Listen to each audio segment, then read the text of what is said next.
Assalamualaikum warahmatullahi wabarakatuh. Perkenalkan, saya Serly Amelika Putri, mahasiswi Universitas Islam Bunga Bangsa Cirebon dengan NIM 2024-2131-02589 dari kelas Ekonomi Syariah 2C.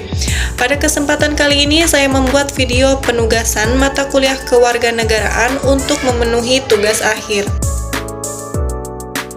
Korupsi di Indonesia. Definisi korupsi. Kita mulai dari hal yang paling basic dulu ya teman-teman. Apa itu korupsi? Korupsi itu gampangnya nyalahgunain kekuasaan atau jabatan untuk keuntungan pribadi atau kelompok. Di Indonesia sendiri bentuknya bisa banyak, mulai dari suap, gratifikasi, penggelapan dana, sampai main nepotisme. Dan korupsi itu nggak cuma soal duit, tapi juga soal hancurnya kepercayaan orang ke pemerintah.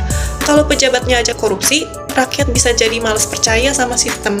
Kita sebenarnya udah punya aturan yang ngatur soal ini, kayak Undang-Undang Nomor 31 Tahun 1999 dan Undang-Undang Nomor 20 Tahun 2001. Tapi kenyataannya korupsi masih aja merajalela.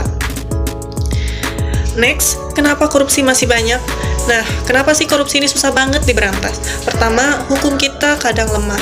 Banyak yang udah ketangkep nih, tapi hukumannya ringan. Bahkan ada yang keluar penjara, kok hidupnya malah makin enak. Terus juga di masyarakat masih ada anggapan kayak kasih uang rokok dikit mah biasa. Padahal itu juga bentuk korupsi loh. Faktor lainnya ya karena ekonomi. Banyak orang ngerasa penghasilannya nggak cukup, jadi coba cari jalan pintas. Ditambah birokrasi kita yang super ribet banget, makin gampang dan celah buat korupsi. Jadi ini bukan cuma soal orang yang serakah, tapi juga soal sistem yang masih berantakan. Lanjut, gimana cara cegahnya?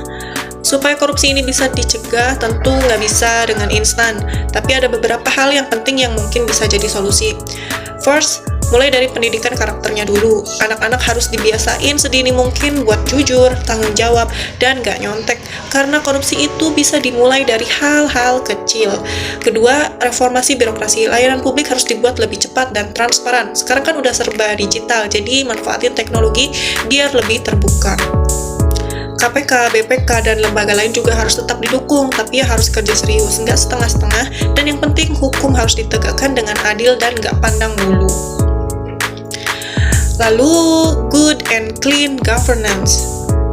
Mungkin teman-teman ada yang baru dengar ya, apa sih good governance itu? Sekarang kita bahas good governance, atau gampangnya pemerintahan yang bagus dan dapat dipercaya.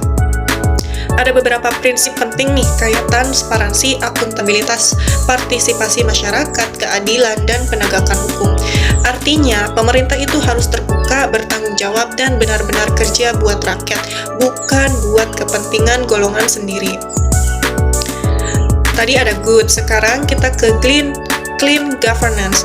Kalau clean governance itu lebih ke pemerintahan yang dalam tanda kutip bersih dari korupsi, kolusi, dan nepotisme. Jadi bukan cuma sistemnya yang oke, tapi orang-orangnya juga harus punya integritas, jujur, dan profesional. Clean governance ini sangat butuh orang-orang yang memang niatnya mau ngelayanin, bukan numpang kaya. Terakhir, gimana cara menuju pemerintahan yang baik dan bersih? Caranya ya harus dimulai dari sistem dan manusianya. Sistem birokrasi harus dibuat simple dan jelas. Pegawainya juga harus dikasih pelatihan biar kompeten. Teknologi juga harus dimanfaatin biar nggak ribet dan transparan. Tapi yang nggak kalah penting yaitu peran masyarakatnya. Kita semua harus peduli, kritis, dan nggak cuek. Kalau ada yang nggak benar, harus berani ngomong. Media, LSM, sampai kita sebagai warga punya peran buat jaga-jaga supaya pemerintah tetap di jalur yang benar.